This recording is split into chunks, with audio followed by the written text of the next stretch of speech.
Welcome to this special report from ProjectNerdy. Topic: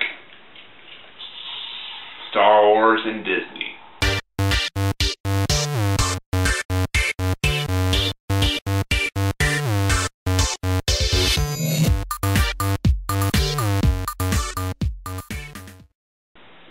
Being the resident Star Wars nerd on ProjectNerdy, the responsibility has fallen to me to kind of give a response to the news that broke earlier this week that Star Wars and the companies that George Lucas owns have been bought by Disney for around $4 billion or so.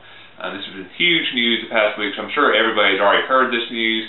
But once the news broke, I knew I wanted the chance to talk to the viewers about this on this channel on this topic. So I asked other members of ProjectNerdy if I could do a special video this weekend, and they gave me permission. Also, they were nice enough to give me permission to go beyond the normal 4-minute time limit if needed. I'm not sure if I'll need more than 4 minutes. I felt there was a good chance I might go on a couple of long rants during this video, so who knows, but I apologize in advance if this video turns out to be very long and very full of rants. But being a lifelong Star Wars nerd, I have some very passionate feelings about this news, so I really wanted a chance to talk to the viewers about how this Star Wars nerd felt about the news with Disney and Star Wars. I really thought I would break this video down into really two parts, the positive side of it and the negative side of it, because I'm going to be the first one to say some have been all positive, some have been negative. I really see good and bad to this deal that Disney's acquired Star Wars. So I'll start out with the good side first, and that really is the movies. I think Disney will do a great job with filming new Star Wars movies, doing episodes 7, 8, and 9, which all die-hard Star Wars fans know that George Lucas originally intended to do 9 episodes, but recent years it just felt like everything George Lucas said, episodes 7, 8, and 9 was never going to be made. So I'm very excited that there'll be new Star Wars movies, and also the word out of Disney that they'll make more movies beyond that, you know, maybe some of specific characters. So I'm very excited about that there'll be a lot of Star Wars movies, just like there are for Star Trek or James Bond, and the franchise will kind of live on for over several generations. And I also believe Disney will do a good job with the movie because they've shown they can do great jobs with other franchises. All you have to look at is the Marvel comic book movies they make. Disney's done a great job with those.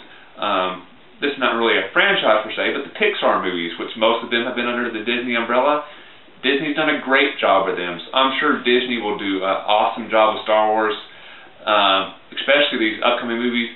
I'm sure they'll have countless directors lining up for the chance to work on these movies, because for several of the directors in this current generation of filmmakers, the movie that really got them excited about filmmaking was Star Wars.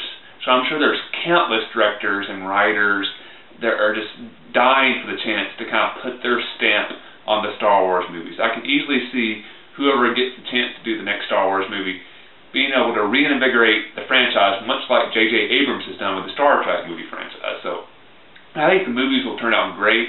I'm very excited about that aspect of it. Also, another aspect I'm excited about that I didn't really think about at first, but I've heard a few people mention since then. You know, George Lucas has had the bad habit the past few years of going back and tinkering with the original Star Wars movies and making changes that the original movie kind of makes Star Wars fans mad about.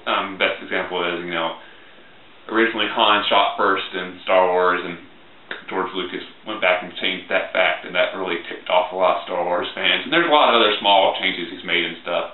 And somebody mentioned the possibility that would it be cool if Disney re-releases the original 3 movies on Blu-ray in their original form without all the changes that George Lucas has made in recent years. And that would be awesome. I'd love to go back and see the original cuts of the movie and not the you know, the new versions that Lucas has done in recent years when he's went back and put all sorts of new items in the original 3 movies.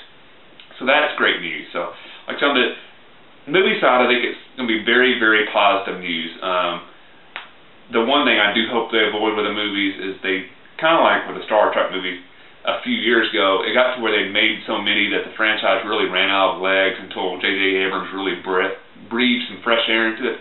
I hope Disney kind of spaces out the Star Wars movies well and doesn't do one like every year, because if you go, you know, 10 years where there's basically a new movie coming out every year, eventually people are just going to get worn out. You need to put some breaks in there and stuff like that. So I hope they avoid that. And another thing I hope they don't do is I hope they don't reboot the franchise at any point. The best example of that would be Batman. Basically, the way Batman's always worked, one director's done 2 or 3 movies, and either the director or the stars fall out. So the next time, instead of continuing the story that was established in those previous movies, a new director comes along and restarts the series. So Christopher Nolan, restarted the series, ignored everything that happened in the Tim Burton Batmans, which you still end up with great movies, but you end up with competing versions of the movies. So I hope there's never a competing version of Luke, Han, and Leia when they were youngsters fighting the Empire. I'd like to see the movies go forward with new characters, or even Luke, Han, and Leia later in life. So that's the positive side of the story. The part that really frustrates me and makes me want to rant is mainly related to what you see over my shoulder here, Star Wars books. One thing I've always loved so much about the Star Wars universe that George Lucas has created is the control he's been able to maintain over his creation, and how everything that happens within the Star Wars universe kind of goes into the Star Wars canon. So you don't have stuff that contradict each other. Easiest way to explain this would be all the stuff that Star Wars, be it movies, video games, the cartoon series, books, whatever, everything goes along with everything else. So for example, if a character in a video game is introduced, and when it's introduced, it's established that that person has one arm cut off and they're married to somebody, etc., etc. If that character is mentioned in a book in the future, that character's arm will still be cut off and they'll still be married to this specific person. If a character in a book is killed off, then any Star Wars stuff that comes along after that, be it a video game, comic book, cartoon, will also have that character killed. Everything goes along with everybody. The movies agree with the books agree with the comics agree with the cartoons agree with the video games, and it's great. And the best part of that is it allows Star Wars fans to be able to invest in all this various stuff and know they don't have to worry about, well, I've invested, countless hours, lots of money buying these books and comics or watching the cartoons and stuff. And I know this stuff is always going to be part of the Star Wars storyline. I don't have to worry about some director or writer coming along saying, I didn't like the fact that that character got killed. Let's bring him back to life and just ignore that happened. So you really feel like your investment in time and money into the Star Wars franchise is going to be honored by the creators, and it allows you to be really passionate, and everything's very much established. This is Star Wars history. This is official Star Wars canon. You've never had to worry about that being disrespected in the past. Now with Disney coming along, I think Disney's going to be more concerned about the movies, and don't get me wrong, it's not like I think Disney's going to tell, alright, you can no longer write Star Wars books, or you can no longer do Star Wars video games. All that stuff will continue. It's just everything I've seen initially, and my gut reaction also agrees this, that Disney's not going to keep that tight control over the Star Wars universe the way that George Lucas did.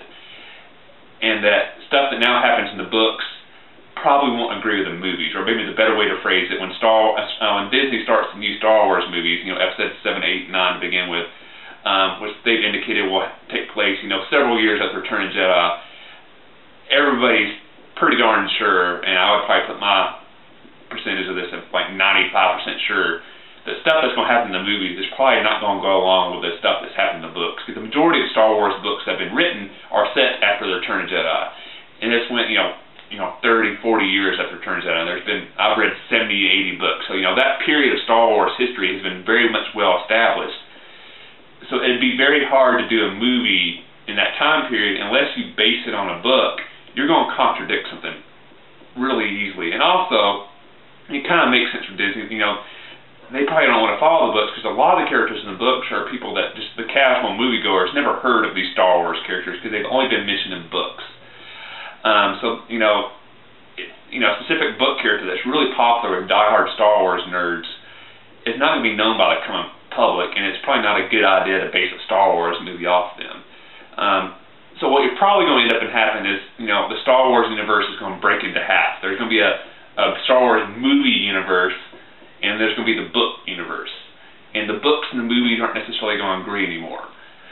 And don't get me wrong, I'm probably going to keep on reading the books, but I don't think I'll ever quite enjoy them the same way, because suddenly there's two different Star Wars universes. And, you know, I feel like I'll be investing all this time and know, oh, I love this character so much, I love how he's developing, but then I know when I go to see the new Star Wars movie, this character could be in a completely different place, it could be married to somebody differently, could have different kids, or the character might not even exist, and they'll just ignore this important figure in Star Wars history that's ever existed at all. So that kind of makes me sad. I don't think I'll ever be able to quite enjoy the Star Wars books as much in the future once they don't go along with the rest of official Star Wars canon, and that just makes me a little sad.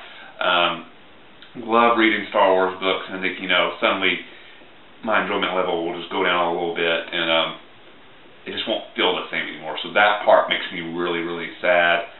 Well said, you know, I'm going to be sad about the books, but on the same time, I'm going to be very excited about the movies. I'm sure Disney's going to do a lot of other great things with the Star Wars universe. Very positive at the Disney amusement parks. They'll have some major Star Wars attractions. I think that will be very cool. I can see, just like, you know, Disney has with Once Upon a Time on ABC at the moment, you know, the show that's giving this TV version of fairy tales. It will not surprise me at all if Disney does a lot of stuff with Star Wars on the TV and the TV series in the future, be it live action and animated. I'm sure the movies are going to be great and stuff, but still sad about the book. So that's my positive and negative take on the Star Wars Disney merger news. So let me know what you think of this huge news in the nerd universe. This might be the biggest nerd-related story that's happened maybe since they announced they were going to film the Lord of the Rings movies, or maybe when Harry Potter was announced that it was going to have movie versions. I think by the Hunger Games coming around, everybody knew there would be a Hunger Games movie, so I'm not sure if that was the biggest news in the world, but this might be the biggest nerd-related news in my lifetime. So it's maybe since George Lucas went back and did the episode 1 through 3, which turned out, which I should say, I'm not nearly as much of a hater on those movies as some people, but I think I'm beginning to just go off on random tangents, so before this video ends up lasting 30 minutes, I'll just cut it short. Again, please let me know your feelings, responses to the news of Star Wars and Disney in the comment section below. Feel free to do a video response to this video and let me know what you think. Feel free to completely disagree with me on my feelings. Again, this is just my opinion as a passionate Star Wars fan. I'm not saying all Star Wars fans would feel this way. So this has been my special report for Project Nerdy on the Star Wars and Disney.